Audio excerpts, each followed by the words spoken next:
What exactly is it that separates us, humans, from everything else? Why is it that we fight so hard for the lives of people we don't even know, yet allow for the slaughtering of millions of apparently lower life forms without even a second thought? And what does it even mean to be alive anyways? Well, Soma sets out to make us ponder all of these elusive questions. The game starts with you playing as a man named Simon, who has suffered an almost fatal car crash that resulted in major brain damage and hemorrhaging. And in order to hopefully stop what could be a harrowing descent into madness, Simon checks himself into a new and experimental brain scan procedure that will let scientists study his brain further for finding the best solutions for treatment. But during the procedure, Simon blacks out, and when we awake, we're in a very dark and desolate research facility with no idea what's going on. And as we play the game more, we slowly find out that we are actually now stuck at the bottom of the ocean in a high-tech underwater Omega space gun facility that is being used to launch satellites and other heavy objects into space. The question is, though, how did we even get here? Well, the big reveal in the game is that during the procedure we went through, a scan of our brain was actually taken, which was later used in this underwater facility named Pathos 2 almost 100 years later. The reason for this is that a cataclysmic comet hit Earth years prior and resulted in all life above water presumably dying, meaning the only humans left are those in the underwater Pathos 2 base. But as you soon find out, even those remaining humans, including yourself, are nothing but copied consciousness from previous volunteers in this experimental brain scan program, who are now being kept alive by a super artificial intelligence on board Pathos 2 called the Warden Unit, or WAU. The Warden Unit's main directive was changed to preserve humanity at all costs, once those on board learned of the cataclysm above water. And in order to do this, the Warden Unit actually designed an ARC, or digital black box housing the consciousness of countless human beings, that it's planning on launching into space before the potential collapse of the entire Earth. In the end of the game, we even get to see this for ourselves, as Simon reunites with some characters he has met in game that before were just copied minds, but are now fully simulated in an idyllic world. The reason this is so interesting, though, is because of the questions it asks us. First of all, what does it even mean to be human?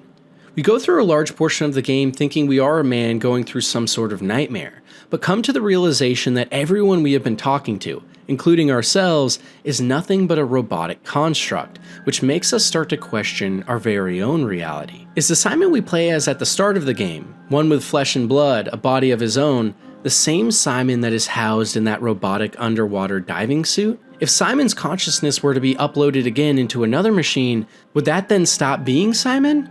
Or would that simply be him yet again? The reason this thought experiment is so important, though, is the same reason we are okay with killing animals for food, but not other people: our consciousness. It's maybe the least well understood idea in all of science, which is especially compelling considering we may be on the advent of true AI in our real lives here soon. And the reason it's so compelling is because for many of us, it's our answer to what makes us human. Other animals feel pain, joy, or anger. Simply get a pet dog or pig if you want confirmation of that. But what separates us from other primitive beasts, at least by our current estimations, is that we have some sort of higher sense of self and purpose, a consciousness. But in Soma, we are met with some barriers to this assumption. If consciousness is what makes us human, then would a robot or AI that could mimic that be human too? If and when we can copy our own sense of self into computer storage, would that iteration of us now live on for eternity as a human that never dies? Should we stop the Warden Unit? Is what it is doing cruel, trapping helpless minds in a prison they can't even realize exists? Or is it the prudent thing to do, to preserve creatures that can feel? And if that somehow doesn't take away something in our humanity, then what is it that actually makes us so special in the first place? It's a fascinating question, and one that can consume you if you let it. In Soma, there's even a moment where we can watch the recording of a man slowly discovering that he's not actually himself, but just a copy of who he was, now placed in a machine. It's appalling watching the man who was happy and content in life fall into mania and dissolution as his sense of self completely dissolves. And it makes you wonder, are you really you? Because if you are, what exactly makes you, you? If you woke up tomorrow in a new body, would you still be the same person? Or if your brain was placed into a vat, like say the Matrix, from which you could live in a dream state forever, then who are you? The man in the vat, or the man in the dream? I think for a lot of us, our perception of self comes from a lot of things. Our brains and how we think, our bodies and how we function.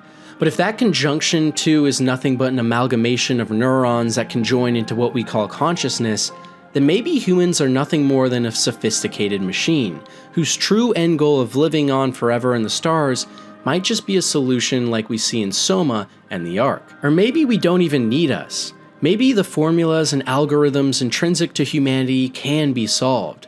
Maybe what we find beautiful, daring, inspiring, and terrifying alike can all be boiled down to a simple equation, as we see in modern-day AI algorithms creating beautiful pieces of art and now music. For me, the scariest thing that Soma makes me think about is it makes me ask myself, what's so special about me anyways? And what makes me me? It's one of those questions we may never be able to answer, and by the time we can, it's probably already too late. But as sad as it sounds, I see it in a beautiful light too. Maybe that sense of happiness, of freedom, of looking out into the stars and dreaming of more, maybe that which at its very core makes us human is something that we can solve, and something we can give back and spread throughout the rest of the universe. The Fermi paradox asks why we haven't found any intelligent alien species yet in a universe with every likelihood pointing to the fact that we should have. Well, maybe it's because instead of looking for them, we need to make them instead. In fact, maybe that's all we are in the first place, a simulation of sorts. And if we are, maybe that doesn't actually even change anything, no matter how weird it makes you feel. Maybe a compiled version of you has just as many feelings and emotions, as many wants and desires, and just as much meaning as the real you. Some questions to think about, for sure. It seems like everyone is so negative nowadays. Whether it's politics, gaming, or just general worldviews, the majority of people appear to be nihilists nowadays, struggling to find meaning in a world so full of hate. But as an unrelenting optimist myself, I can't help but love life and the challenges and joys it can bring alike, and that's why I find the core message of The Outer Wilds so enticing. The game revolves around an unnamed player character who wakes up on a small planet with an observatory and multiple NPCs. You are a space explorer and must find your ship and then venture out into the stars to see what's out there. But quickly you discover that you are actually trapped in a time loop, where every 22 minutes exactly, a massive sun right next to your planet goes supernova and kills everyone, causing you to wake up once again on this small planet by a campfire. And so it's your goal out of your own volition to figure out what's going on here, where you slowly discover that an ancient race of aliens known as the Nomai were here before because of a mysterious signal they found called the Eye of the Universe, which apparently held great power. On all the planets in the solar system, you can find remnants of the old Nomai tribes and their research, including things like the Ash Twin Project, which would harness the power of a dying sun to send things back in time, hence why you find yourself in the predicament you are in. And also other massive machines like the Orbital Cannon, which would launch large probes into space at random in an attempt to find the Eye of the Universe, which was a massive anomaly of small quantum mechanical particles that would only form when they were observed. So it's clear then that something big is going on here. But the real revelation of Outer Wilds is that there isn't anything you can do about it. No matter what order you travel to the planets in, no matter what discoveries you make, the same things always happen. Even if you do get the final ending of the game, after 22 minutes the sun still goes supernova and the solar system ends, being sent back into an infinite loop. But during the final ending of the game, we get to make one last piece of progress.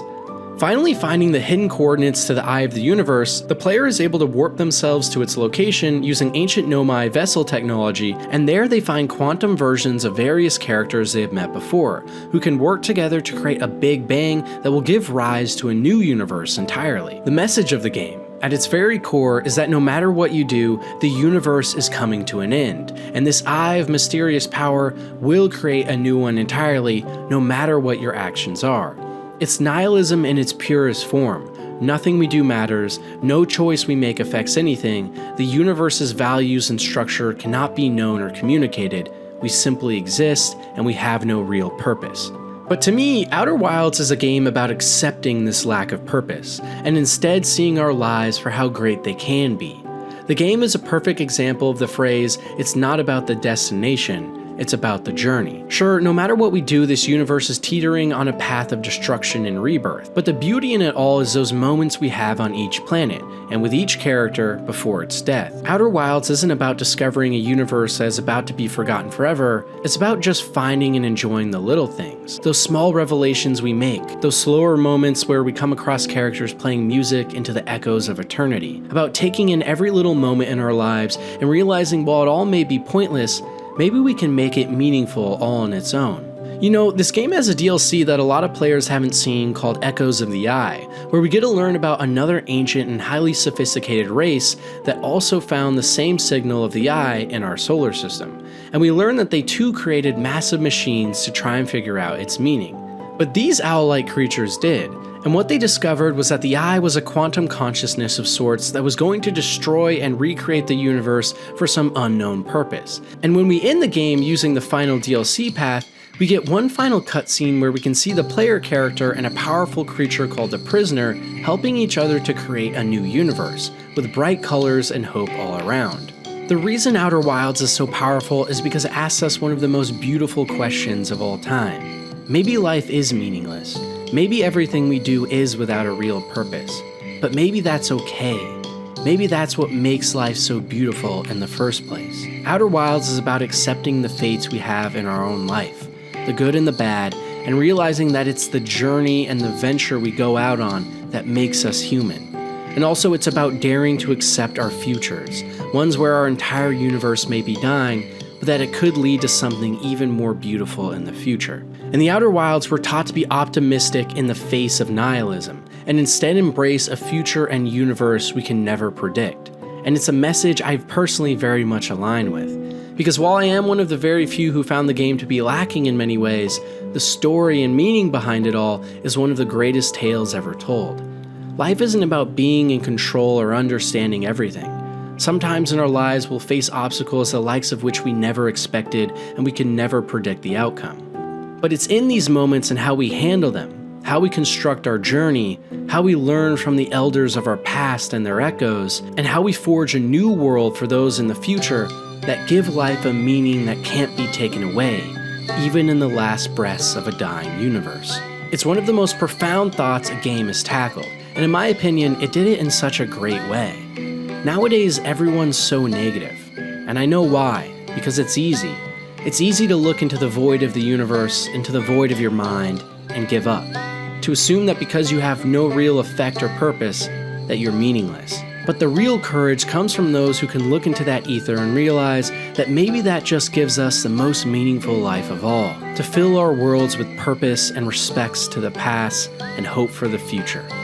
I can't tell you whether the universe has a purpose or meaning, but you can tell yourself how you can feel in the face of it. A powerful realization, for sure.